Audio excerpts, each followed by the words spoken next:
আল্লাহ সুবহানাহু ওয়া তাআলা তিনি তার মুমিন বান্দাদেরকে নাজাত দেওয়ার জন্য বহু উপায় উপকরণের ব্যবস্থা করে রেখেছেন। এই উপায় উপকরণগুলো কিছু দুনিয়াতে রেখেছেন, আর বাকি আল্লাহ সুবহানাহু ওয়া তাআলার কাছে রেখেছেন, যেটা পরকালে তার বান্দার নাজাতের জন্য আল্লাহ সুবহানাহু ওয়া তাআলা প্রয়োগ করবেন। দুনিয়ার মধ্যে যে উপায় উপকরণগুলো রয়েছে এটা আমরা আগে উল্লেখ করব, যদিও গত খুতবায় আপনাদের এখানে এবং আরেকটি খুতবায় দুইটা পর্ব পার করেছি যে মুমিন মুওয়াহ্হিদ একজন তাওহীদবাদী বান্দার মর্যাদা আল্লাহর কাছে কতটা, এবং একজন মুমিন মুওয়াহ্হিদের সাথে আল্লাহ সুবহানাহু ওয়া তাআলা এই দুনিয়ায় কি করে রেখেছেন, এই মর্মে দুইটা খুতবা দিয়েছি। তার একটার মধ্যে সবচেয়ে ইম্পর্টেন্ট যেটা সেটা আলোচনা হয়েছে, সেটা হলো আল্লাহ সুবহানাহু ওয়া তাআলা কোরআনে আমাদেরকে জানিয়েছেন যদি কোনো ব্যক্তি তার ঈমানকে বাঁচিয়ে রাখে এবং সেই ঈমানকে শিরিক করে নষ্ট করে দেয় না, আল্লাহ বলছেন ওকে আমি সার্বিক নিরাপত্তা দিয়ে দেব। এটা হলো একটা মুমিন বান্দার সব থেকে দামি কথা, যে আল্লাহ বলেছে ওকে আমি জাহান্নাম থেকে মুক্ত করে দেব যদি কোনো বান্দা আমার সাথে শিরিক করা থেকে নিজেকে বাঁচিয়ে রাখতে পারে। যেহেতু এটা ইম্পর্টেন্ট ছিল এজন্য এটা আমরা প্রথমে উল্লেখ করেছি, তবে ইনশাল্লাহ পর্যায়ক্রমে সেই কথাগুলো আবার রিপিট আসবে। এর ধারাবাহিকতায় আমি যখন আজকে ইচ্ছা করেছি যে তৃতীয় খুতবাটা আপনাদেরকে দেব, তো কোরআন থেকে এমন কিছু আয়াত আমাদের নজরে আসে। বাস্তবতা হচ্ছে যে আয়াতটা যখন আমি পড়ি বা যখন অন্তরে টাচ করে, তখনকার অবস্থাটা যদি আজকে মিম্বরে দাঁড়িয়ে বলতে পারতাম তাহলে আপনাদের অন্তরটাও ঠিক ওই রকম হয়ে যেত। কিন্তু এটা ব্যর্থতা আমাদের যে ওইভাবে হয়তো ফুটিয়ে তুলতে পারি না। সময়ের ব্যবধানে অনেক কিছু যখন জেনে যাই, বারবার পড়তে থাকি, তখন সেটা অন্তরে গেঁথে যায়, ওই ফিলিংসটা আর আসে না। তবে আমি কথাগুলোকে ওইভাবে চেষ্টা করব যাতে করে আপনি কথাটাকে সাদরে গ্রহণ করতে পারেন এবং আপনার অন্তর পর্যন্ত পৌঁছে। আল্লাহ সুবহানাহু ওয়া তাআলা যেন আমার কথার মধ্যে সেই তাসির রেখে দেয় যেটা আপনাদের অন্তর পর্যন্ত পৌঁছে। আমিন ইয়া রাব্বাল আলামিন। কোরআনের দুইটা আয়াত এই সপ্তাহের মধ্যে আমার নজর কেড়েছে। একটা আয়াত সূরা শুরা 42 নম্বর সূরার 27 নম্বর আয়াত, এবং তার পরের সূরা যুখরুফ তার 33 থেকে নিয়ে 35 নম্বর আয়াত। এখানে আল্লাহ সুবহানাহু ওয়া তাআলা এমন একটা চমৎকার মেসেজ আমাদেরকে দিয়েছেন। আমার দাবি হলো যারা মুমিন মুওয়াহ্হিদ আল্লাহর সাথে শিরিক করে না, আল্লাহর বান্দা হয়ে বেঁচে থাকতে চায়, তাদের জীবনটা অন্যান্য ব্যক্তিদের চেয়ে দেখবেন একটু সংকীর্ণ। তাদের অভাব রয়েছে, তারা পেরেশানিতে রয়েছে, তারা বিপদে পতিত হয়, তারা অভাবী, তারা অন্যের চেয়ে দুর্বল, অত ক্ষমতা নেই, পাওয়ার নাই, মুখ খুলতে পারে না, সংসারে সমস্যা আছে। দেখা যাবে যে এমন পরিবারে তাদের জন্ম যেই পরিবারে শিরিক বেদাত করা লোকও আছে, সেখানে সে কথা বলতে পারে না, এতটা অসহায় দুর্বল হয়ে আছে। এই মুমিন মুওয়াহ্হিদের এই অবস্থা কেন দুনিয়ায়? কেন আল্লাহ তাদেরকে এইভাবে রেখেছে? আমাদেরকে কেন অঢেল সম্পত্তির মালিক করা হলো না? আল্লাহ সুবহানাহু ওয়া তাআলা তিনি তার মুমিন মুওয়াহ্হিদ বান্দাদের সাথে যা করেন তার মধ্যে একটি পয়েন্ট পেলাম যে আল্লাহ তার কোনো মুমিন বান্দা গোমরা হয়ে যাক, এটা আল্লাহ চায় না। আল্লাহ নিজে থেকে চায় না যে যারা আল্লাহর প্রতি ঈমান এনেছে, যারা তাওহীদের উপরে আছে, তারা আল্লাহর রাস্তা থেকে সরে যাক, তাদের সাথে এমন কিছু ঘটুক, এটা আল্লাহ চায় না। যার ফলে আল্লাহ সুবহানাহু ওয়া তাআলা আমাদেরকে অতটা ধন সম্পত্তি দেয়নি। যতটা ধন সম্পত্তি পেলে আমরা আল্লাহর রাস্তা থেকে সরে যেতাম, আল্লাহ বলছেন বান্দা এই জন্যে তোকে আমি ফেরাউন কারুনের মতো ধন সম্পত্তি দেইনি, ইহুদি নাসারাদের মতো তোকে এতটা ধন সম্পত্তি আমি এই জন্য দেইনি, ওগুলো পেলে তোর চরিত্র ফেরাউন কারুনের মতন হয়ে যেত। আর এই কথাটা স্বয়ং আল্লাহ বলেছে আমাদেরকে, একটা হিকমা।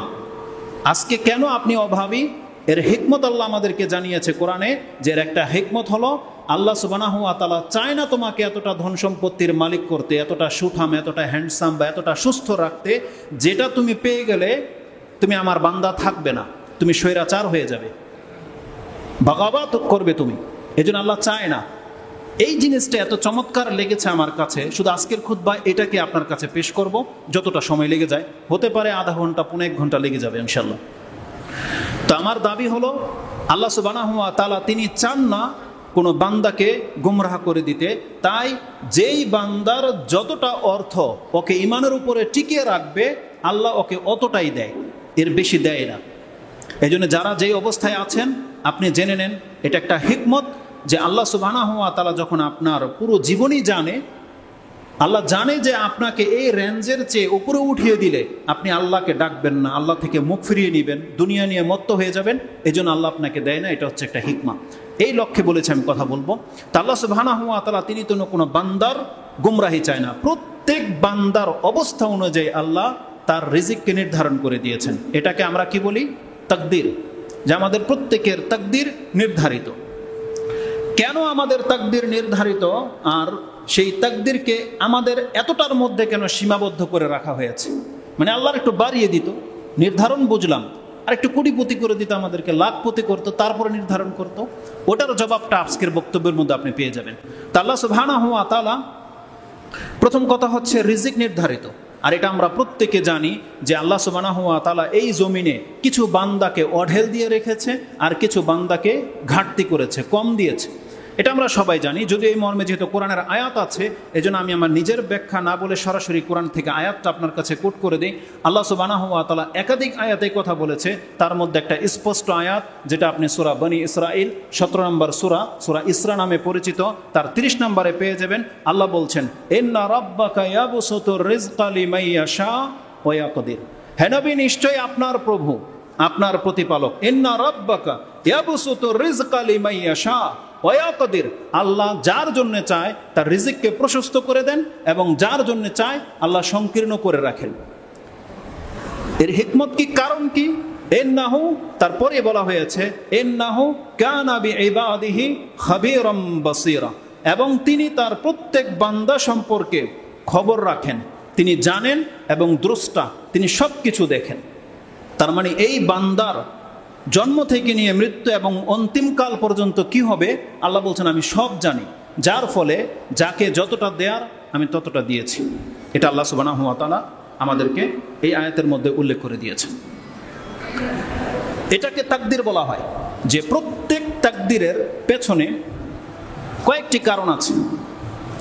কেন আল্লাহ সুবহানাহু ওয়া তাআলা কাউকে বেশি দিলেন, কাউকে কম দিলেন, এর কিছু হিকমত আমরা জানি। একটা হিকমত হচ্ছে, কোরআনে এটাও বলা হয়েছে, এটা করা হয়েছে পরীক্ষামূলক। আল্লাহ সুবহানাহু ওয়া তাআলা কাউকে বেশি দিয়ে পরীক্ষা করছে, কাউকে কম দিয়ে ঘাটতি করে পরীক্ষা করছে। তার মানে সবাইকে যদি আল্লাহ এক মাপের করে দিত, তাহলে কে অল্প পেয়েও আল্লাহর শুকরগুজার বান্দা, এটা প্রমাণ হতো না। তাই আল্লাহ এই জমিনের মধ্যে দেখিয়ে দিতে চায় যে ওই বান্দাটার দিকে তাকাও, যাকে আমি কোটিপতি বানিয়েছি। সুলাইমান আলাইহিস সালামের মতন ব্যক্তি, যুলকারনাইনের মতন ব্যক্তি, উসমান রাদিয়াল্লাহু তাআলা আনহুর ব্যক্তি, দেখো এরা পুরা পৃথিবী পেয়ে গেলে আমার বান্দাই থাকবে, আমার কাছ থেকে মুখ ফেরাবে না। তো এমন চরিত্রের লোকও আছে পৃথিবীতে। আবার আল্লাহ সুবহানাহু ওয়া তাআলা আবু বকরকে আমাদের সামনে পেশ করে দিয়েছেন। যদিও আবু বকর রাদিয়াল্লাহু তাআলা আনহু ওসমান রাদিয়াল্লাহু তাআলা আনহুর মতোই ধনী ব্যক্তি, কিন্তু তিনি তার ধনকে এতটা প্রসারিত করেনি, হতেই দেয়নি। তিনি রাসূল সাল্লাল্লাহু আলাইহি ওয়াসাল্লামের মতো দরিদ্র হয়ে বেঁচে থাকতে চেয়েছেন। এই জন্য তার ঘরে যা ছিল তিনি কোনোদিন এটা বাড়ায়নি, বরং কমিয়েছে। এমন ঘটনা ঘটেছে সম্ভবত উহুদের যুদ্ধের দিন অথবা খাইবরের যুদ্ধের দিন। রাসূল সাল্লাল্লাহু আলাইহি ওয়াসাল্লাম বলছেন, কার কাছে কি আছে নিয়ে আসো। আবু বকর রাদিয়াল্লাহু তাআলা আনহু কিছু এনে রাসূল সাল্লাল্লাহু আলাইহি ওয়াসাল্লামের সামনে রাখলেন। ওমর রাদিয়াল্লাহু তাআলা আনহু যখন দেখেছেন যেটা আবু বকরের মাল, ওমর রাদিয়াল্লাহু তাআলা অন্তর থেকে এতটা খুশি হয়েছে যে আজকে আমার সুযোগ করে দিয়েছে আল্লাহ, আজকে আমি আবু বকরকে আমার দান দিয়ে হারিয়ে দেব। এটা ওমর রাদিয়াল্লাহু তাআলার ফিল হয়েছে যে আবু বকরকে কোনো ইবাদত করে আমি হারাতে পারিনি, তবে মনে হচ্ছে আজকে আল্লাহ আমাকে এটা সুযোগ করে দিয়েছে যে আজকে হয়তো আমি আবু বকরের চেয়ে বেশি কিছু দান করার মতো সক্ষম হলাম। তিনিও কিছু এনেছে। যখন রাসূলুল্লাহ সাল্লাল্লাহু আলাইহি ওয়াসাল্লাম আবু বকরকে জিজ্ঞাসা করেছিলেন যে আবু বকর তুমি কি এনেছো, আসলে আবু বকর রাদিয়াল্লাহু তাআলার ব্যাপারটাই এমন যে এটা বলতে গেলে অন্তর ঠিক থাকে না। যখন জিজ্ঞাসা করা হয়েছে আবু বকর তুমি কি এনেছো এতটা, তখন বলেছিল ইয়া রাসূলুল্লাহ, আমি আমার ঘরে শুধু আল্লাহ এবং তার রাসূলকে রেখে এসেছি, এগুলো ছাড়া আমার ঘরে আর কিছুই নাই। মানে যতটা তিনি মালিক বলছেন, আমি যতটার মালিক, আজকে এমন একটা পরিস্থিতি, আমার ঘরে আমি কোনো কিছু রাখিনি, শুধু আল্লাহ এবং তার রাসূলকে রেখে এসেছি। আমার ঘরে যা ছিল রাসূল সাল্লাম এগুলোই তা। আবু বকর এই কথা শুনে ওমর রাদিয়াল্লাহু তাআলা আনহু ঠান্ডা হয়ে গেছে, তার মুখ খোলার আর কোনো অপশনই বাকি নাই। তিনি বলছেন, যেটা বর্ণনায় আসছে, যে আমি ওমর আজকে আবু বকরকে হার মানাতে পারলাম না, কারণ আমি কি করেছি, আমার ঘরে যা ছিল তা অর্ধেক নিয়ে এসেছি, যদি একটা স্তূপ, কিন্তু আবু বকরের মাত্র 2-1টা থালা বাটি। আর আবু বকর বলে গিয়ে দিয়েছে যে ইয়া রাসূলুল্লাহ, আমার ঘরে যা ছিল আমি সব নিয়ে এসেছি, কিন্তু আমি ওমর সেটা করতে পারিনি। তো আবু বকর রাদিয়াল্লাহু তাআলা আনহুর মতন ব্যক্তি এই পৃথিবীতে আছে, যাদেরকে আল্লাহ অল্প দিয়েছে, কিন্তু তারা আল্লাহর শুকরগুজার বান্দা, তারা সালাত আদায় করে, তারা প্রথম কাতারে থাকে, তারা এত অভাব থাকা সত্ত্বেও তারা হারাম পথে ইনকাম করে না। আবার ওসমান রাদিয়াল্লাহু তাআলা আনহুর মতন ব্যক্তিও আছে, যে এত সম্পত্তি পাওয়ার পরেও তিনি আল্লাহকে ভুলে যায়নি। তিনি যখন নামাজে দাঁড়াতেন, একটা ঘটনা তো আমি জানি, যেটা রমজান মাসে হয়তো আসবে, কোরআন তেলাওয়াতের পর্বে গিয়ে উল্লেখ করা হয়েছে, যে ওসমান রাদিয়াল্লাহু তাআলা আনহুকে একজন তাবী সালাত আদায় করতে দেখেছে। তিনি হঠাৎ করে পেছন দিক থেকে দেখে তিনি সেজদায় আছেন, আর সেই সেজদাটা ছিল তেলাওয়াতের সেজদা। রাতে সালাতে দাঁড়িয়েছে, হঠাৎ করে তেলাওয়াতের সেজদা এসেছে, ওসমান রাদিয়াল্লাহু তাআলা আনহু তেলাওয়াতের সেজদা করেছে। সে তাবী যে বর্ণনা করেছে, সে বলতেছে সুবহানাল্লাহ, ওসমান রাদিয়াল্লাহু আনহু সেই সেজদাটা এতটা লম্বা ছিল, আমি বুঝতে পেরেছিলাম যে এটাই হচ্ছে আজকে উসমানের শেষ রাকাত নামাজ। এই নামাজ ছাড়া হয়তো আর দ্বিতীয় রাকাত সে পড়বে না। তার মানে একটা সেজদাই তার আজকে রাত পার করে দেবে, একটা সেজদা, তাও তেলাওয়াতের সেজদা। বলছে এত লম্বা সেজদা করেছেন যে আমি বুঝতে পেরেছিলাম যে ওসমান রাদিয়াল্লাহু তাআলা এটাই হচ্ছে আজকের রাতের শেষ রাকাত। তার মানে এই সেজদা থেকে ফজরের আগ পর্যন্ত তাকে কেউ উঠাতে পারবে না। সেই ওসমান রাদিয়াল্লাহু তাআলা আনহু যখন তিনি কবরের পাশে দাঁড়াতেন, কেঁদে তার দাড়ি ভিজে যেত, এতটা তিনি আল্লাহর প্রতি ঝুঁকেছিলেন। যেই দিন তাকে শহীদ করা হয়, সেই দিন তিনি কোরআন তেলাওয়াত অবস্থায় ছিলেন, আর তাকে হত্যা করে দেওয়া হয়েছে। তো এই পৃথিবীতে এমনও লোক আছে। তো এটা হচ্ছে একটা হিকমত। আল্লাহ দেখাতে চেয়েছে যে আমি আমার কোনো বান্দাকে যদি অঢেল দিয়ে দেই, তাহলে সে আমার বান্দাই থাকবে, মুখ ফেরাবে না। তার মানে এই পৃথিবীতে যারা ধনী এবং আল্লাহর গোলামি করছেন, এটা আপনার জন্য বড় সুসংবাদ যে আল্লাহ আপনাকে এতটা দুনিয়ায় দিয়ে রেখেছে, পরকালে আপনার জন্য আরও অঢেল আছে। আর যারা অভাবী, যারা দিনের উপরে আছেন, এটা আপনার জন্য সুসংবাদ। জেনে নেন, আপনাকে আল্লাহ সুবহানাহু ওয়া তাআলা এই দুনিয়াতে আল্লাহর বান্দা করে রেখেছে, পরকালে আপনাকে জান্নাতে আগে দেওয়া হবে, এমনটা বর্ণনায় রয়েছে। কারণ রাসূল সাল্লাল্লাহু আলাইহি ওয়াসাল্লাম বলছেন, আমি জান্নাতে দেখেছি সেখানে অধিকাংশ হচ্ছে দরিদ্র অভাবী লোক। ইনশাল্লাহ সেই কথাগুলো আসবে। তাহলে একটা হিকমত হচ্ছে, আল্লাহ বলছেন যে আমি মানুষকে বেশি দেই কম দিই। এই কম্পেয়ার কেন করেছি? যাতে করে আমি পরীক্ষা করতে পারি। আসুন একটা আয়াত আপনাকে স্মরণ করিয়ে দিই, যদিও সেই আয়াতটা আপনারা জানেন। সেই আয়াতটা সূরা বাকারাতে রয়েছে, 155 নম্বর আয়াত। আল্লাহ সুবহানাহু ওয়া তাআলা বলছেন, ওয়ালানাবলুওয়ান্নাকুম বিশাইইম মিনাল খাউফি ওয়াল জুই ওয়া নাকসিম মিনাল আমওয়ালি ওয়াল আনফুসি ওয়াস সামারাত ওয়া বাশশিরিস সাবিরিন। আল্লাহ সুবহানাহু ওয়া তাআলা বলছেন, হে নবী, আপনি আমার বান্দাদেরকে জানিয়ে দিন, ওয়ালানাবলুওয়ান্নাকুম বিশাইইম মিনাল খাউফ, আমি তাদেরকে ভয় দিয়ে পরীক্ষা করব।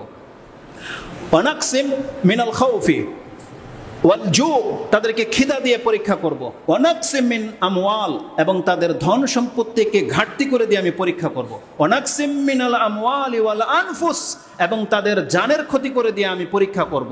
ওয়াস সামারাত, এবং তার শস্য ক্ষেত, তার সম্পদ নষ্ট করে দিয়ে আমি পরীক্ষা করব। আল্লাহ বলছেন রেজাল্ট কি? ওয়া বাশশিরিস সাবিরিন, তবে ধৈর্য ধারণকারীদেরকে আমার পক্ষ থেকে সুসংবাদ দিয়ে দেন। আল্লাহ বলছে যাদের ঘাটতি হবে, তারপরও যদি তারা শুকরগুজার বান্দা হয়, ধৈর্য ধারণকারী হয়, তাহলে ওয়া বাশশিরিস সাবিরিন, আল্লাহ বলছেন হে নবী, আমার পক্ষ থেকে আমার সেই বান্দাকে সুসংবাদ দিয়ে দেন, তার জন্য হচ্ছে সুসংবাদ জান্নাত। তাহলে এই আয়াতে আল্লাহ বলছেন ওয়ালানাবলুওয়ান্নাকুম, আমি পরীক্ষা করব। তার মানে আমাদেরকে কম বেশি করা হয়েছে কেন? পরীক্ষা করার জন্য। এটা একটা হিকমা, এটা আমরা প্রত্যেকে জানি। এর সাথে আরেকটা আয়াত নিয়ে নেন, ওটাও কোট করেছিলাম, সেটা হচ্ছে সূরা আম্বিয়া 21 নম্বর সূরার 35 নম্বর আয়াতে আল্লাহ বলছেন, কুল্লু নাফসিন যায়িকাতুল মউত ওয়া নাবলুকুম বিশ-শাররি ওয়াল খায়রি ফিতনা ওয়া ইলাইনা তুরজাউন। এটা সূরা আম্বিয়ার 35 নম্বর আয়াতে আল্লাহ সুবহানাহু ওয়া তাআলা বলছেন, প্রত্যেক মানুষকে মরতে হবে। আর এই জমিনে কুল্লু নাফসিন যায়িকাতুল মউত ওয়া নাবলুকুম বিশ-শাররি ওয়াল খায়রি ফিতনা, আর এই জমিনে আমি তোমাদেরকে ভালো এবং মন্দ দিয়ে পরীক্ষা করব। কাউকে কল্যাণকর কিছু দিয়ে পরীক্ষা করবে আল্লাহ, কাউকে অকল্যাণকর কিছু দিয়ে পরীক্ষা করবে। মানে বাড়তি ঘাটতি করে দিয়ে আল্লাহ সুবহানাহু ওয়া তাআলা পরীক্ষা করবে। সেটা আল্লাহ সুবহানাহু ওয়া তাআলা সূরা আনআম 21 নম্বর সূরার 35 নম্বর আয়াতে উল্লেখ করেছে। আরেকটা হিকমত, সেটা হচ্ছে কম বেশি কেন করা হয়েছে? যাতে করে আমরা একে অপরের দ্বারা সাহায্যপ্রাপ্ত হতে পারি। যদি সবাই কোটিপতি হতো তাহলে ওই দানের জমিনে যে চাষ করছে রোদ্রে, এটা কে করতো? এটা আপনাকে আপনার ছাদের উপরে করতে হতো। ওই যে যিনি জুতা সেলাই করে দিয়েছে আপনাকে, ওটাও আপনার ঘরে একটা জুতার ফ্যাক্টরি থাকতে হতো। যার যার জুতা শেষে সেলাই করবে, যার যার কাপড় শেষে করবে, যার যার টাঙ্কি, বাথরুমের টাঙ্কি তাকে পরিষ্কার করতে হতো। কিন্তু আল্লাহ সুবহানাহু ওয়া তাআলা বলছেন, বান্দা এটা যেন, যারা সামর্থ্যবান সে যেন অন্য একটা দরিদ্র লোককে দিয়ে করাতে পারে, আর সেই কাজটা করে যেন তার পেট চলতে পারে, এজন্য আমি তাকে ঘাটতি করেছি, তোমাকে এতটা দিয়েছি যাতে ওই কাজগুলো তোমার করতে হয় না। এটা হচ্ছে দ্বিতীয় মূলনীতি। আল্লাহ বলেছেন, আমি এককে অন্যের চেয়ে নিচু করেছি, কাউকে উপর করেছি। কেন? এক তো তাকে মর্যাদা দেওয়া হয়েছে এর মাধ্যমে, আর যাতে করে সে তার নিচের লোক থেকে উপকৃত হতে পারে। যদি এমনটা না হতো তাহলে কেউ কারো সাহায্য করতো না। ওই টাকা পকেটে নিয়ে আপনাকে ঘুরতে হতো, রুটিওয়ালা রুটি আপনার কাছে বিক্রি করতো না। আপনি গিয়ে ধান চাউল বাজার থেকে কিনতে পারতেন না, কারণ সবাই ধনী, সবাই টাকা নিয়ে ঘুরছে। এই জন্য আল্লাহ সুবহানাহু ওয়া তাআলা বলছেন, যেটা আমি কম্পেয়ার করেছি যাতে একে অন্যের উপরে মর্যাদা খাটাতে পারে এবং একে অন্যের দ্বারা যেন উপকৃত হতে পারে। আসুন এই মর্মীয় কোরআনের আয়াতটি আমি আপনাকে পেশ করি, যেটা বলেছিলাম দুইটা মূলনীতির একটা। সেই আয়াতটিকে আল্লাহ সুবহানাহু ওয়া তাআলা সূরা যুখরুফ তার 42 নম্বর আয়াতে আল্লাহ সুবহানাহু ওয়া তাআলা বলেছেন। 43 নম্বর সূরার 32 নম্বর আয়াতে আল্লাহ বলছেন, আহুম ইয়াকসিমুনা রাহমাতা রাব্বিক। এই আয়াতের ঘটনাটা হলো, যখন রাসূল সাল্লাল্লাহু আলাইহি ওয়াসাল্লামের উপরে কোরআন নাজিল করা হয়েছিল, তখন মক্কার মুশরিক কাফেররা বলল যে আর মানুষ পেল না আল্লাহ খুঁজে। এই জনপদের, দুই জনপদের মাঝে যে শ্রেষ্ঠ এমন একজন ব্যক্তির কাছে কেন কোরআন নাজিল করা হলো না, মুহাম্মদ সাল্লাল্লাহু আলাইহি ওয়াসাল্লামের উপরে কেন নাজিল করা হলো? তার জবাবে আল্লাহ এই কথাটা বলতেছেন, আহুম ইয়াকসিমুনা রাহমাতা রাব্বিক। তাহলে আল্লাহ ওহিকে, কোরআনকে আল্লাহর রহমত বলেছে, যে আমি আমার রহমত কার উপরে করব, এটা কি তারা ডিসাইড করবে না আমি আল্লাহ করব? তখন আল্লাহ সুবহানাহু ওয়া তাআলা বলছেন, আহুম ইয়াকসিমুনা রাহমাতা রাব্বিক, তোমার রবের রহমত কি ওরা ডিসাইড করবে না আমি করব? তার মানে আল্লাহ সুবহানাহু ওয়া তাআলা তারপরেই বলছেন, নাহনু কাসামনা বাইনাহুম মাঈশাতাহুম ফিল হায়াতিদ দুনিয়া।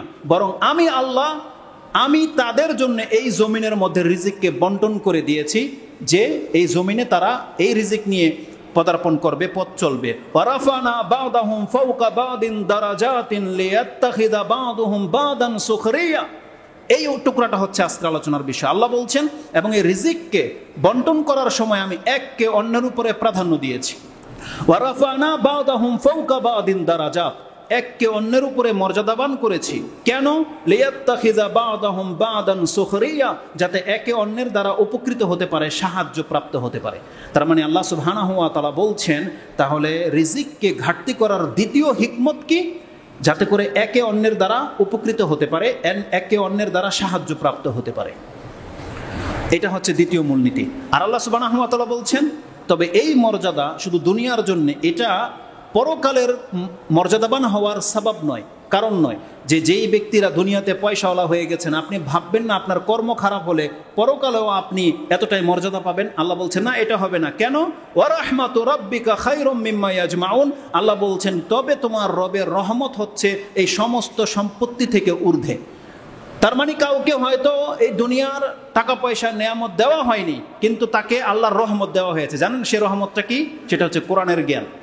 যেটা আল্লাহ কোরআনকে রহমত বলেছে, আর যেই ব্যক্তি কোরআনের সঙ্গী, কোরআনের সাহেব, কোরআনের দিয়ে জীবন ঘরে, যার জীবনটাই হচ্ছে কোরআন, আল্লাহ বলছেন কি? ওয়া রাহমাতু রাব্বিকা খায়রুম মিম্মা ইয়াজমাউন। তারা যা কিছু জমা করুক না কেন, যেই ব্যক্তি কোরআনকে জমা করতে পেরেছে, যে কোরআনের হাফেজ, কোরআন বোঝে, কোরআন দিয়ে জীবন গড়ে, কোরআনই তার লাইফ, আল্লাহ বলছেন এই ব্যক্তি হচ্ছে উত্তম কিছু অর্জন করে নিয়েছে, যেটা পরকালে তাকে মর্যাদাবান করবে।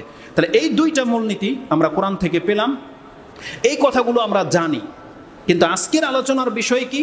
কেন আমাদের রিজিককে ঘাটতি করা হয়েছে বলেছিলাম, এটা এমন একটা তথ্য আমার নজরে এসেছে, সুবহানাল্লাহ। এটা আমি জানি যে আপনার অধিকাংশ মানুষ এটা জানেন না, এবং আমি বলি তারপর আপনার কথাটাকে আমি আপনার কাছে পেশ করছি। সেটা কি? যে একজন মুসলিমকে, মুমিন মুওয়াহহিদের কথা চলতেছে, এখানে কোনো মুশরিকের আসবে না। যারা প্রকৃত অর্থে আল্লাহর বান্দা, মুমিন মুসলিম, তাদের যাদেরকে রিজিকে ঘাটতি করা হয়েছে, যাদেরকে অসুস্থ করা হয়েছে, যাদেরকে অতটা সৌন্দর্যতা দেওয়া হয়নি, এতটা মান মর্যাদা দেওয়া হয়নি, কেন করলেন আল্লাহ এটা?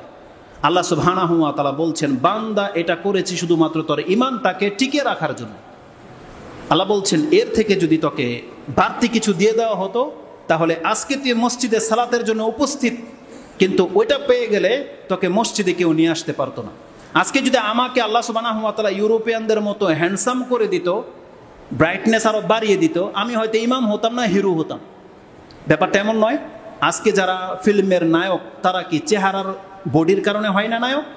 তার মানে ওদেরকে আল্লাহ ধোকা দিয়ে দিয়েছে সুরত দিয়ে। আপনি একবার আল্লাহর প্রশংসা করেন যে আল্লাহ আপনাকে ওই সুরতটা দেয়নি, হলে আপনি মুসলিম দাড়িওয়ালা হতেন না, আপনি কোন একটা ফিল্মের একটা কোনো নায়ক হতেন। আল্লাহ তাকে ফিতনায় ফেলে দিয়েছে।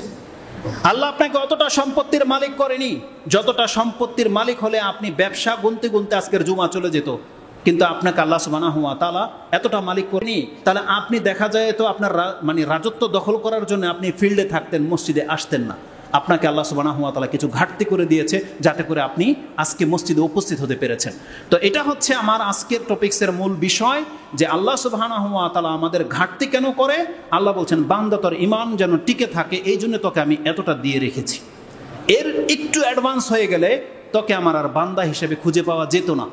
আল্লাহ যে কথাটা কোরআনে বলেছে এটা যে আমার তাহাকি করা কথা নয়, বরং এই মর্মে স্পষ্ট আয়াত যে আছে কোরআনে, আসুন আমি আপনাকে সেই কথাগুলো দেখাই। আমি জানি যে এই কথাটা হয়তো চট করে আপনি বুঝে ফেলবেন বা গ্রহণ করে নেবেন, এটা এমনটা হয়তো হবে না, তবে আমি চেষ্টা করব কথাটাকে স্পষ্ট করে আপনার কাছে বুঝিয়ে তোলার। এবং যদি আপনি বুঝতে পারেন, এটা আমার দাবি ইনশাআল্লাহুল আজিজ, আমি আশা রাখি এটা আপনার ঈমানকে বৃদ্ধি করবে, ঘাটতি করবে না। আল্লাহ যেন আমাদেরকে তৌফিক দান করে। আমার দাবি কি, যে আল্লাহ সুবহানাহু ওয়া তাআলা আমাদেরকে ইউরোপিয়ানদের মতো, কাফেরদের মতো অঢেল সম্পত্তির মালিক করেনি। কেন করেনি? আমি বললাম যে আল্লাহ চায় না যে আমরা সেই সম্পত্তি পেয়ে গেলে, সেই ক্ষমতা পেয়ে গেলে গুমরা হয়ে যাবো, এটা আল্লাহ চায় না। এটা হচ্ছে একটা কারণ। তাহলে পুরো পৃথিবীর কাফেরদেরকে, এটা তো মুমিনদের সাথে ঘটে, তাহলে আল্লাহ পুরো পৃথিবীর কাফেরদেরকে কেন কোটিপতি বানিয়ে দিল না? কিছু কিছু কাফের কোটিপতি বা অনেক সম্পত্তির মালিক, আল্লাহ সমস্ত কাফেরকে এটা করলো না কেন? সুবহানাল্লাহ, প্রথমটার চেয়ে এটা বেশি আমার হৃদয়টাকে টাচ করেছে। সেটা কি জানেন? জান্নাতে কিন্তু প্রত্যেক মুমিন ধনী। যারা জান্নাত পাবে তারা কেউ গরিব নয়, সবাই ধনী। একটা সর্বনিম্ন জান্নাতিকে আল্লাহ কতটা দেবে? এই পুরো পৃথিবীর 10টা পৃথিবী সমান। আপনার ভিলেজ নয়, আপনার একটা বাংলাদেশ নয়, 10টা পৃথিবীর সমান দেওয়া হবে সর্বশেষ জান্নাতিকে, সর্বশেষ জান্নাতিকে। তাহলে আল্লাহ সুবহানাহু ওয়া তাআলা তো বলেছে যে পরকাল মুমিনদের জন্য, এই দুনিয়াটা হচ্ছে কাফেরদের জন্য। তাহলে আল্লাহ সমস্ত কাফেরকে কেন দুনিয়া দিল না? এক একটা রাষ্ট্রের মালিক কেন বানালো না আল্লাহ কাফেরদেরকে? সুবহানাল্লাহ, আল্লাহ বলছেন বান্দা এটা তোর জন্য, শুধু তোর ঈমানটাকে টিকিয়ে রাখার জন্য আমি ওই কাফেরকে মাহরুম করে রেখেছি। আল্লাহ বলছে কারণ পুরো পৃথিবীর কাফেরকে যদি আমি ধনী বানিয়ে দিতাম, ওদের ঘরগুলোর হতো স্বর্ণ রূপার, আমি এটা চাইলে করে দিতে পারতাম, আর এটা ওদের হক, এই দুনিয়াতে আমি করে দিব। আল্লাহ বলছে আমি করে দিতাম, কিন্তু বান্দা তোর ঈমানকে টিকে রাখার জন্য আমি করিনি। সুবহানাল্লাহ। আল্লাহ বলছেন আমাদের মতো কিছু সাধারণ মুসলিমরা আছে, আমরা হয়তো আজকে ইসলামের কথা বলতেছি, কিন্তু সত্যিকার অর্থে যদি সমস্ত কাফেরদেরকে আল্লাহ ধনী কোটিপতি বানিয়ে দিত, তাহলে আমি আর আপনি মসজিদে আসতাম না, আমরাও তাদের ধর্মের অনুসারী হয়ে যেতাম। আজকে কিছু কিছু মেসেজ আমরা শুনতে পাই যে অমুক খ্রিস্টান হয়ে গেছে টাকার কারণে। তার মানে আল্লাহ বলছেন বান্দা যদি সমস্ত কাফেরকে এমন শান শৌকতের সাথে তুমি চলতে দেখতা, তাহলে তুমি ধোকায় পড়ে যেতা যে না আমরা মনে ভুল পথে আছি, পরকাল টরকাল মনে কিছু নাই, ওরাই হক। কারণ ওরা হক না হলে তার মানে ওরা এত টাকার মালিক হয় কি করে? আল্লাহ তো ধরতো। এই জন্য আল্লাহ বলছে বান্দা আমি শুধু ওদেরকে মাহরুম করে রেখেছি শুধু তোর ঈমানটাকে টিকিয়ে রাখার জন্য। সুবহানাল্লাহ। আসলে এই দুইটা মূলনীতিকে আমি আপনাকে দলিল দিয়ে প্রমাণ করি যে আল্লাহ সুবহানাহু ওয়া তাআলা যে এই দুইটা কারণে যে আমাদের ঈমানকে বাঁচিয়ে রাখা উদ্দেশ্য, এই সম্পর্কে স্বয়ং আল্লাহ কোরআনের আয়াত নাজিল করে দিয়েছে। তার মানে এটা হচ্ছে একজন মুমিন মুওয়াহহিদের মর্যাদা আল্লাহর কাছে, যে আল্লাহ বলতেছে বান্দা তোর যতটা ঈমান আছে আমি চাই না তোর ঈমানটা নষ্ট হয়ে যাক। এই জন্য আল্লাহ এই পদক্ষেপ গ্রহণ করেছে। তার প্রথম পদক্ষেপ কি বললাম?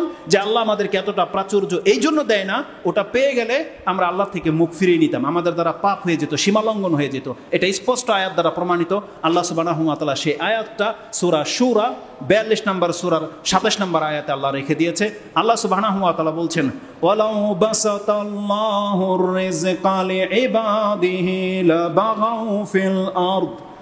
আল্লাহ বলছেন যদি আমি আমার বান্দাকে প্রশস্ত রিজিকের ব্যবস্থা করে দিতাম, প্রত্যেক মুসলিমকে যদি আমি প্রশস্ত রিজিক দিয়ে দিতাম, ওয়ালাউ বাসাতাল্লাহু রিজকা লিইবাদি, আমার কোন বান্দাকে আল্লাহ বলছেন লা বাগাউ ফিল আরদ, তাহলে এই ধরনের বান্দাগুলো এই জমিনে সীমালঙ্ঘন করত, যেমনটা করেছিল ফেরাউন, যেমনটা করেছিল কারুন।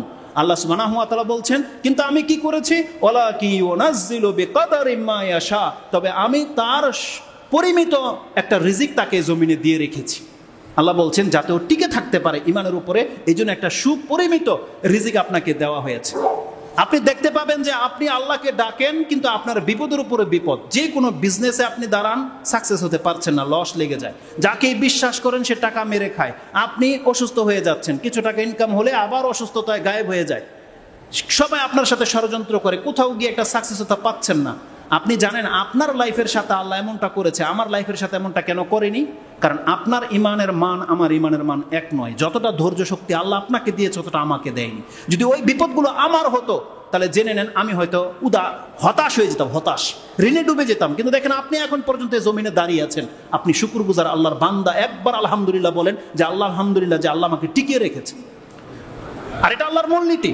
আল্লাহ বলছেন আমি কোনো ব্যক্তিকে অতটা বোঝা চাপাই দেই না যতটা তার বহন করার ক্ষমতা নাই। তার মানে আল্লাহ বলছেন বান্দা আমি আগে তোকে শক্তি দেই, তারপর তোর উপরে বোঝা চাপাই। আমি মানুষের মতো নয় যে মানুষ গাধার উপরে এত 2 মণ চাপিয়ে দিয়েছে তো গাধা উঠাতে পারে মাত্র 1.5 মণ। আল্লাহ মানুষের মতো নয়। আল্লাহ বলছেন আমি আগে তোকে শক্তি দেব, তারপরে তোর উপরে আমি দায়িত্ব অর্পণ করব। সিয়ামের ক্ষেত্রে আল্লাহ এই কথাই বলেছে। আল্লাহ বলছে তোকে সিয়াম রাখার যোগ্যতা আমি দিয়েছি বিদায় তোর উপরে সিয়াম ফরজ করেছি। আর যাকে সেই যোগ্যতা দেওয়া হয়নি আল্লাহ বলছে ওর সিয়াম মাফ। যাকে আল্লাহ জাকাতের মতো মালিক করেছে ওর উপরে জাকাত ফরজ, যার টাকাই নেই ওর জাকাতই নেই। আশ্চর্য একটা ব্যাপার নয়? তার মানে আপনি ভাববেন না যে আমরা যে ইবাদতগুলো করতেছি এগুলো আমাদের কোনো বদৌলত, আমাদের কোনো এটা আমাদের পক্ষ থেকে না। আল্লাহ আমাদেরকে সে সামর্থ্য দিয়েছে বিধায় আমরা ইমানের উপরে আছি। আল্লাহ আমাদেরকে সামর্থ্য দিয়েছে বিধায় আজকে আমরা সালাতে দাঁড়াতে পেরেছি। দেখেন যার দাঁড়ানোর ক্ষমতা নাই তাকে আল্লাহ বলেছে সে বসে সালাত করবে। তার মানে আল্লাহর পক্ষ থেকে ক্ষমতাটা আগে দেওয়া হয়, তারপরে তার কাছ থেকে সেই কর্মটাকে তলব করা হয়। এই জন্য যাকে যেই বিপদে আল্লাহ রেখেছে তার মানে আপনি জেনে নেন আপনার সম্পর্কে আল্লাহ জানে যে আমার বান্দা এতটা ওয়েট সহ্য করতে পারবে।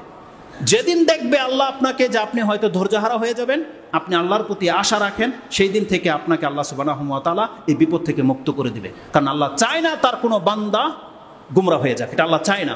আল্লাহ কি বলেছে যে আল্লাহ সুবহানাহু ওয়া তাআলা ওয়ালাউ বাসাতাল্লাহু রিজকা লিইবাদিহি, আমি যদি আমার বান্দাকে রিজিক প্রশস্ত করে দিতাম তাহলে লা বাগাউ ফিল আরদ, সে এই জমিনের মধ্যে বাগাবত করত। কিন্তু আল্লাহ দেখেন আমাদেরকে এতটা দেয়নি। আজকে আমি তো আমার নেচার সম্পর্কে জানি, বাস্তবিকই আল্লাহ আমার সাথে বহু এহসান করেছে, আমার উপর বড় এহসান করেছে। যদি সত্যি আমি অতটা হ্যান্ডসাম হতাম, পয়সাওয়ালা হতাম, হয়তো আমি বাংলার জমিনে থাকতাম না, আমি চলে যেতাম ইউরোপের কোনো দেশে। ব্যাপারটা এমন নয়। আজকে যারা ইউরোপে যাওয়ার ফলে ওই রাষ্ট্রের নাগরিকত্ব পেয়ে যাওয়ার ফলে ও বাঙালিদের মুসলিমদের কোনো পাত্তাই দেয় না, মুসলমানদের কোনো মানুষই মনে করে না। ও মনে করে যে আমি জান্নাতে চলে আসছি। ওদের সভ্যতা দেখে ও ধোঁকা খেয়ে গেছে। আপনার আমার সাথে তাই হতো, কিন্তু আল্লাহ বলছেন না, ওর চেয়ে তোর ইমানটা আমার কাছে বেশি মূল্যবান। এই জন্য বাংলার অভাবী রাষ্ট্রে তোকে আমি পয়দা করে রেখেছি। এটা আমাদের নেয়ামত আল্লাহর পক্ষ থেকে। তার মানে যে অবস্থায় আছেন কিন্তু মুসলিম আল্লাহর বান্দা, আপনি জেনে নেন এটা আল্লাহ আপনার উপরে এহসান করেছে যে এর ডিফারেন্স কিছু হলে, ব্যতিক্রম হলে আপনি আল্লাহর বান্দা থাকতেন না। আপনি একবার ফিল করেন যদি আপনি ইউরোপের কারো জন্ম হতেন, যদি হিন্দুর ঘরে আপনার জন্ম হতো, আপনি কোনোদিন আল্লাহকে খুঁজে বেড়াতেন না, এটা হতো না। কিন্তু আল্লাহ সুবহানাহু ওয়া তাআলা আপনাকে মুসলমানের ঘরে সন্তান করেছে বিধায় আপনি আল্লাহকে চিনতে পেরেছেন বা আল্লাহর কথা আপনি শুনতে পাচ্ছেন, শুনে। কিন্তু আপনাকে যদি ওই হিন্দুদের মতো করে দেওয়া হতো, দেখেন ওরা আল্লাহরে খোঁজে না, তো এমনটাই হয়ে যেত। অনেক বদ প্রকৃতির আছে মুসলমানের ঘরের সন্তান হয়ে আল্লাহকে খোঁজে না। তার মানে আপনাকে আমাকে কিন্তু আল্লাহ সেই এমনটা করেনি, এটা আল্লাহর দয়া। তা আল্লাহ সুবহানাহু ওয়া তাআলা বলছেন যে বান্দা আমি তোকে এই জন্যে ঘাটতি করে রেখেছি যাতে করে আমার বান্দাই থেকে যাস, তোর দ্বারা কোনো গুমরাহি না হয়ে যায়। এই আয়াত দ্বারা আমরা আমাদের এই অবস্থার যে হিকমত সম্পর্কে জানতে পারলাম। তার মানে আশা করি যে এই কথাটা আমাদের স্মরণে থাকলে আপনি আপনার অভাবের কারণে হায় হতাশ করবেন না, আপনি হতাশায় ভুগবেন না। যদিও আমি জানি কিছু মানুষ তো আছে একটু অ্যাডভান্স চিন্তা করে, তাই না? এরা আমাদেরকে নির্বোধ মনে করে, নিজেকে খুব অ্যাক্টিভ মনে করে। আমি পেয়েছিও কিছু আমাদের বক্তব্যের মধ্যে কিছু ব্যক্তিরা কমেন্ট করে। কি কমেন্ট করে জানেন? নেগেটিভ সেন্সে ও কথাটাকে নিয়ে যাবে। আমি জানি যে কিছু মানুষ এমন আছেন যাদের অন্তরে শয়তান ওয়াসওয়াসা দেবে। যখন আপনি শুনেছেন উসমান রাদিয়াল্লাহু তাআলা আনহু, জুলকারনাইন, সুলাইমান আলাইহিস সালামের মতন বাদশাহ পৃথিবীতে ছিল, তাহলে আল্লাহ আমাকে 5 তলাটা মালিক বানিয়ে দেখতো আমি বালক থাকি না থাকি। এটা অনেকের টেন্ডেন্সি। সে বলে যে আল্লাহ আমাকে একটু দিই দেখতো, আমাকে আল্লাহ যদি কোটিপতি বানাতো তাহলে আমিও এটা করতাম, আমি এটা ভালোই থাকতাম, আমিও সুলাইমান আলাইহিস সালামের মতো দান সদকা করতাম। এটা অনেকের মনে প্রশ্ন জাগে। এটা যদি আপনার মনে প্রশ্ন জাগে, আপনি জেনে নেন আপনার আগামী দিন সম্পর্কে যেহেতু আপনি জানেন না, সেটা আল্লাহ জানে, তাই তার পরের অংশে আল্লাহ সুবহানাহু ওয়া তাআলা স্পষ্ট ভাষায় বলেই দিয়েছে, ইন্নাহু বিইবাদিহি খাবীরুম বাসীর। বান্দা তুমি জেনে নাও, তিনি সেই সত্তা যিনি প্রত্যেকটা বান্দার একেবারে অন্তিম রেজাল্ট পর্যন্ত জানে। অতএব তোমার এটা শয়তান ওয়াসওয়াসা ঢুকিয়ে দিতে পারে। মানুষের চরিত্র হচ্ছে সে ভালো কিছু চাইতে চাইতে অকল্যাণকর কিছু চেয়ে বসে। ওয়াকানাল ইনসানু আজুলা, আল্লাহ বলছেন মানুষ হচ্ছে তাড়াহুড়া প্রবণ। কিন্তু আল্লাহ সুবহানাহু ওয়া তাআলা আপনাকে আমাকে দেখাবে কিয়ামতের মাঠে যে আমাদের ঈমানকে টিকিয়ে রাখার জন্য আল্লাহ কত কিছু পদক্ষেপ রেখেছে, কত গর্ত থেকে আল্লাহ আমাদেরকে বাঁচিয়েছে। এটা আল্লাহ কাল কিয়ামতের দিন আপনাকে রিলে করে দেখাবে। আল্লাহ বলেছে তোমার পুরো জীবনটা থেকে তোমাকে দেখানো হবে, যদি এটা করা হতো তুমি এটা হইতা।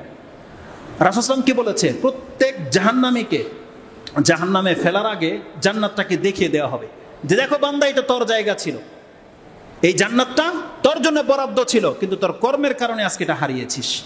আর প্রত্যেক জান্নাতীকে আল্লাহ জাহান্নামের সেই মারাত্মক জায়গাটা দেখিয়ে দিয়ে আল্লাহ বলবে, বান্দা ওই জায়গাটা তোর ছিল, কিন্তু দেখ আমি তোকে হেফাজত করেছি কিভাবে, তোকে ওখান থেকে মুক্ত করে আমি জান্নাত তোকে দিয়ে দিয়েছি। এই জন্য ধৈর্য ধারণ করার চেষ্টা করেন। আপনি আল্লাহর উপরে বেশি নিজের উপরে কনফিডেন্স জাগায়েন না। আপনি ভরসা রাখেন যে আল্লাহ আপনার সাথে যে সিদ্ধান্ত নিয়েছে এটা চূড়ান্ত। আল্লাহ জানে যে আমাদের জন্য কোনটা কল্যাণকর আর কোনটা অকল্যাণকর। সুবহানাল্লাহ, এমন একটা আয়াত মনে পড়ে গেল, আপনি পাবেন সূরা বাকারা। আল্লাহ সুবহানাহু ওয়া তাআলা বলছেন, আসা আন তাকরাহু শাইআন ওয়া হুয়া খায়রুল লাকুম ওয়া আসা আন তুহিব্বু শাইআন ওয়া হুয়া শাররুল লাকুম ওয়াল্লাহু আ'লামু ওয়া আনতুম লা তা'লামুন। সুবহানাল্লাহ, আল্লাহ বলছেন কিছু জিনিস আছে বান্দা তুমি সেটাকে প্রত্যাখ্যান করো, পছন্দ করো না, ওহুয়া খায়রুল লাকুম, অথচ সেটা তোমার জীবনের সবচেয়ে মূল্যবান ছিল। সেটা আপনার ব্যক্তিগত লাইফ হোক, আপনার বাড়ি হোক, স্থান হোক, মাদ্রাসা হোক, শিক্ষা প্রতিষ্ঠান হোক, আপনার জব হোক, আপনার সঙ্গী হোক, আপনার সাথী হোক, আপনার হাজব্যান্ড হোক, স্বামী হোক অথবা স্ত্রী হোক। আপনি মনে করতেছেন কি লাইফে একটা পেলাম, কাকে বিয়ে করলাম, এই সে পছন্দ হয় না। আল্লাহ বলছেন ওয়াসা আন তাকরাহু শাইআন ওয়া হুয়া খায়রুল লাকুম, কিন্তু আল্লাহ বলছেন তুমি যেটাকে আজকে অপছন্দ করতেছো, এটাকে কল্যাণকর মনে করতেছো না। স্বামী এমন একটা পুরুষের কাছে বিয়ে বসেছি, কোনো ইনকামই করে না, নামাজ রোজা নিয়ে বসে থাকে। যদি এমন হয় অনেকের, আপনি সেই প্রত্যেক মহিলা, আল্লাহ বলতেছেন আসা আন তাকরাহু শাইআন ওয়া হুয়া খায়রুল লাকুম, তুমি এমন কিছুকে প্রত্যাখ্যান করতে চাচ্ছ অথচ এটা তোমার জন্য কল্যাণকর।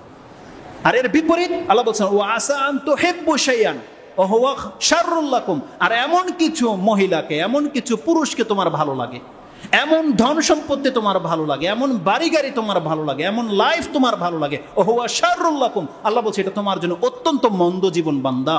ওয়াল্লাহু ইয়ালামু ওয়া আনতুম লা তা'লামুন, আল্লাহ জানে তুমি জানো না, এটা আল্লাহ বলে দিয়েছে।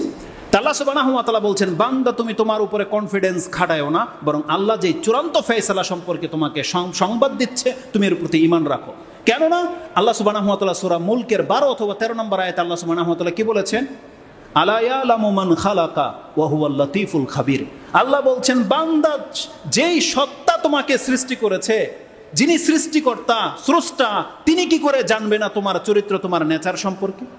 ওয়া হুয়াল লাতীফুল খাবীর, এখানে আছে খাবীরুম বাসীর।